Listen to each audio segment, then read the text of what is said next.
The Forgotten VHS Tapes. My heart pounded with anticipation as I explored the attic of my childhood home, eager to rediscover treasures from my youth.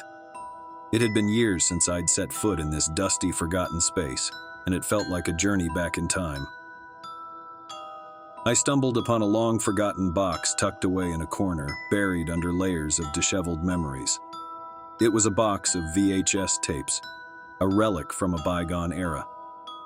The moment I laid my eyes on them, I knew I had to unearth the past hidden in those magnetic strips of plastic. As I dusted off the tapes and carried them downstairs to the old VCR, my nostalgia was palpable. The labels on the tapes had faded with time, but some still bore remnants of their titles. There was Family Vacation '93, Birthday Parties, and Halloween '96. These were glimpses of my childhood, a portal to a time when life was simpler and the world was full of wonder.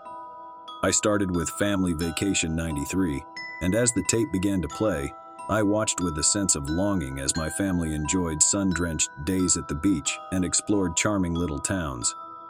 The laughter and smiles of my parents, who had long since passed away, brought tears to my eyes.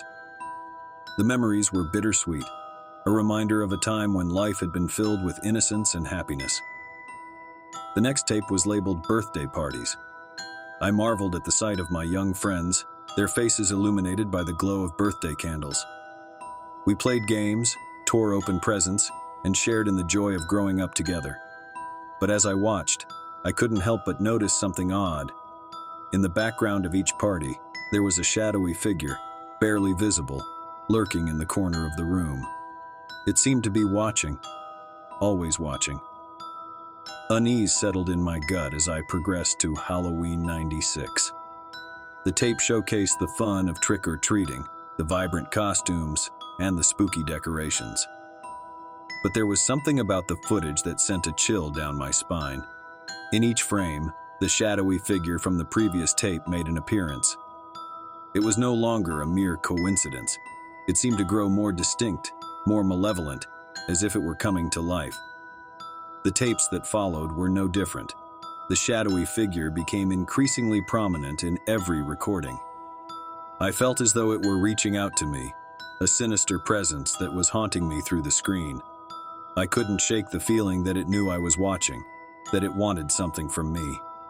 Terrified and desperate for answers, I sought out my childhood diary, hoping to uncover clues about this shadowy entity. I found a chilling entry dated Halloween '96. In it, I had written about a strange, hooded figure who had appeared at our Halloween party. I described feeling an overwhelming sense of dread in its presence, and I had never seen it again until now. The tapes had become an obsession.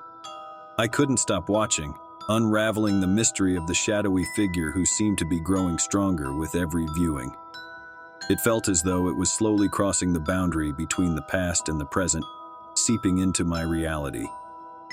I couldn't escape the feeling that I had awakened something malevolent, something that had been sealed away in those VHS tapes for a reason. As I watched in horror, I realized that the forgotten tapes were not a window to my past, but a gateway to a darkness I had unknowingly unleashed.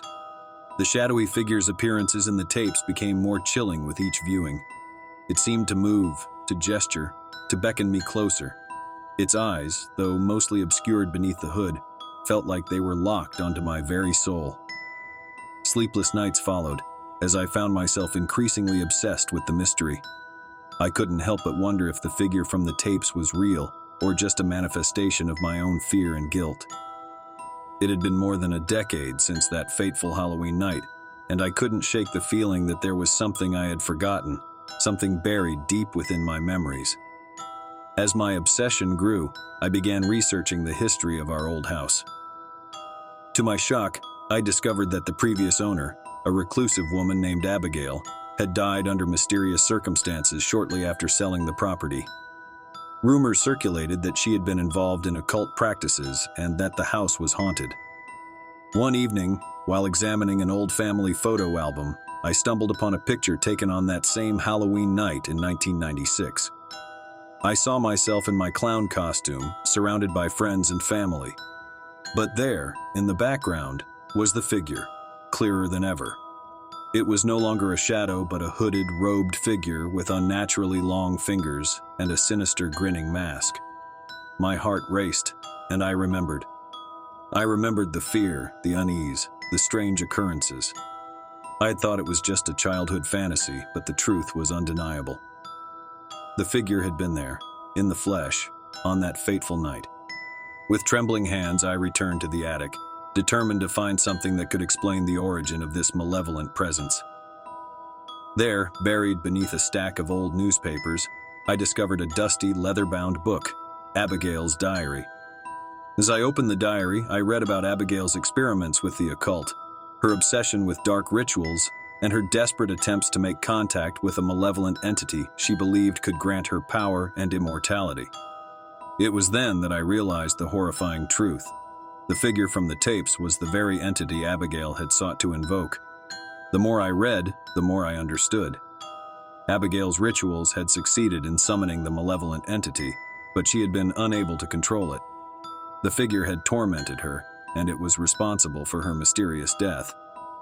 In her final entry, Abigail had written about sealing the entity within a cursed object to protect the world from its evil. My blood ran cold as I realized that the cursed object was none other than the VHS tapes themselves. I had unwittingly unleashed the malevolent entity by watching the tapes. Panic set in as I felt its malevolent presence drawing closer. The same sinister force that had haunted my childhood and had now returned to reclaim what had been taken from it. Desperation gripped me as I rushed to destroy the tapes, burning them one by one. But with each tape that was consumed by flames, the figure drew nearer, its sinister laughter echoing in my mind. It was determined to escape from its prison and exact its revenge.